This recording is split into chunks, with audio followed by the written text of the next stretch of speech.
Et clap, la petite histoire d'Aurore, c'est tous les lundis sur un objet de curiosité, un objet ancien, pour connaître son histoire et surtout comment l'expertiser. Vous vous doutez qu'aujourd'hui, nous ne parlons pas de seaux en plastique, mais bien de seaux et de cachets. Encore un mystère dans notre histoire, puisque nous ne connaissons toujours pas l'origine du seau. On sait qu'on en a retrouvé dans des fouilles archéologiques en Iran et en Irak. On connaît un petit peu l'iconographie, puisque ça reste un langage iconographique, et surtout une puissance sociale assez importante. Les sceaux, toujours teintés de mystère, ont très peu évolué en 5000 ans, mais restent encore le théâtre du langage humain. Partons ensemble à la découverte des sceaux, et surtout de leur identification, leur histoire, et surtout leur estimation, puisque c'est ça qui nous intéresse. Quelle valeur donner à des seaux? Encore une fois, pas en plastique, vous allez voir. Et c'est parti. C'est grâce à une matrice qu'un seau va permettre de laisser son empreinte, un style de cachet.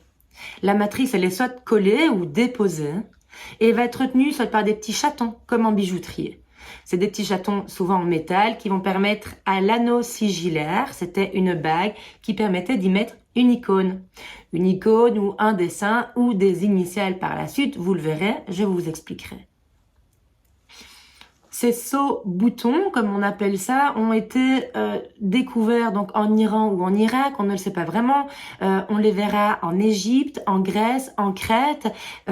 Mes sceaux préférés datent du 2e siècle avant Jésus-Christ. C'était des sceaux qui ont été découverts donc en Crète et qui étaient formés en pâte de verre. Et oui, déjà, pour moi, ce sont les plus beaux parce qu'il y a une certaine transparence. Par la suite, en Grèce, on va les découvrir en plomb. On appelle ça des bulles. Dans une grande partie de musées, on les découvrira dans différentes matières.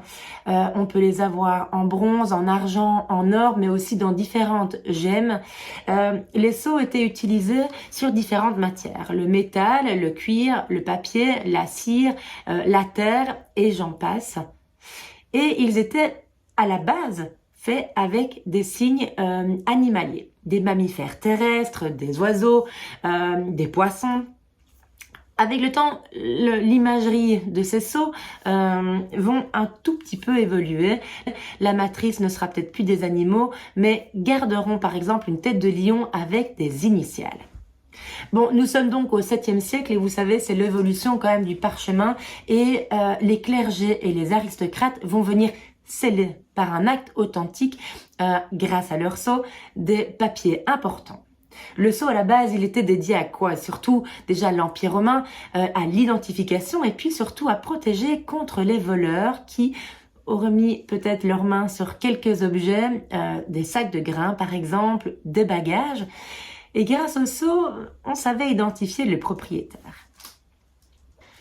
Il n'y avait pas uniquement des personnes privées qui utilisaient ces sceaux, pas uniquement les clergés ni les aristocrates, il y avait également les sceaux des villes.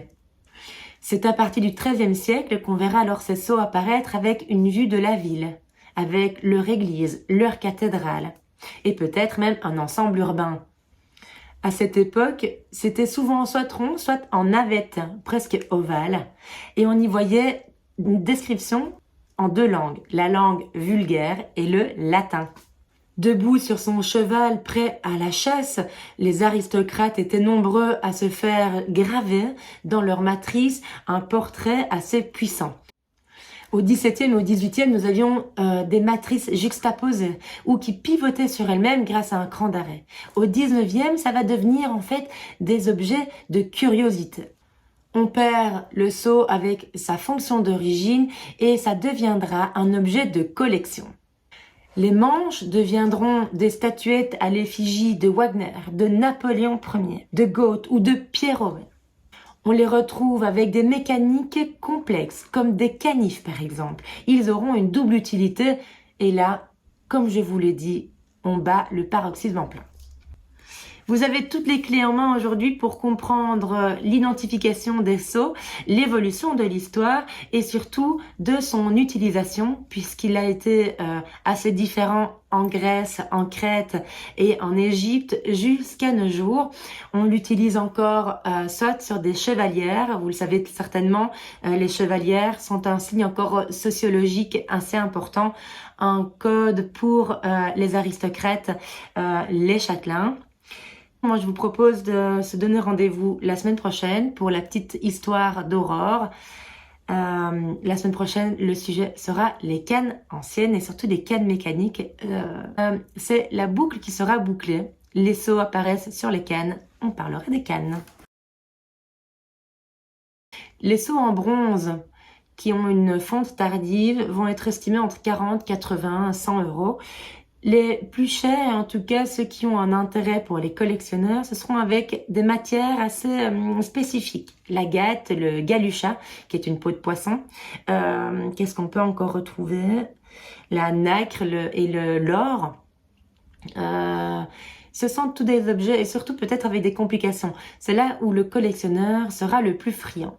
D'ailleurs, un sceau qui peut appartenir à une personne assez atypique ou connue partira de toute façon toujours plus cher. Si par exemple ce sceau a appartenu à Napoléon, vous vous doutez bien que les collectionneurs napoléoniens sont toujours très friands de ce genre de choses. Donc, il s'agira du pédigré, de l'état, de la matière et surtout de son époque. J'espère que cette petite idée vous a plu. Retrouvez les histoires d'Aurore lundi prochain, donc comme tous les lundis. On se veut simple, court et efficace, donc pas de chichi. À lundi prochain.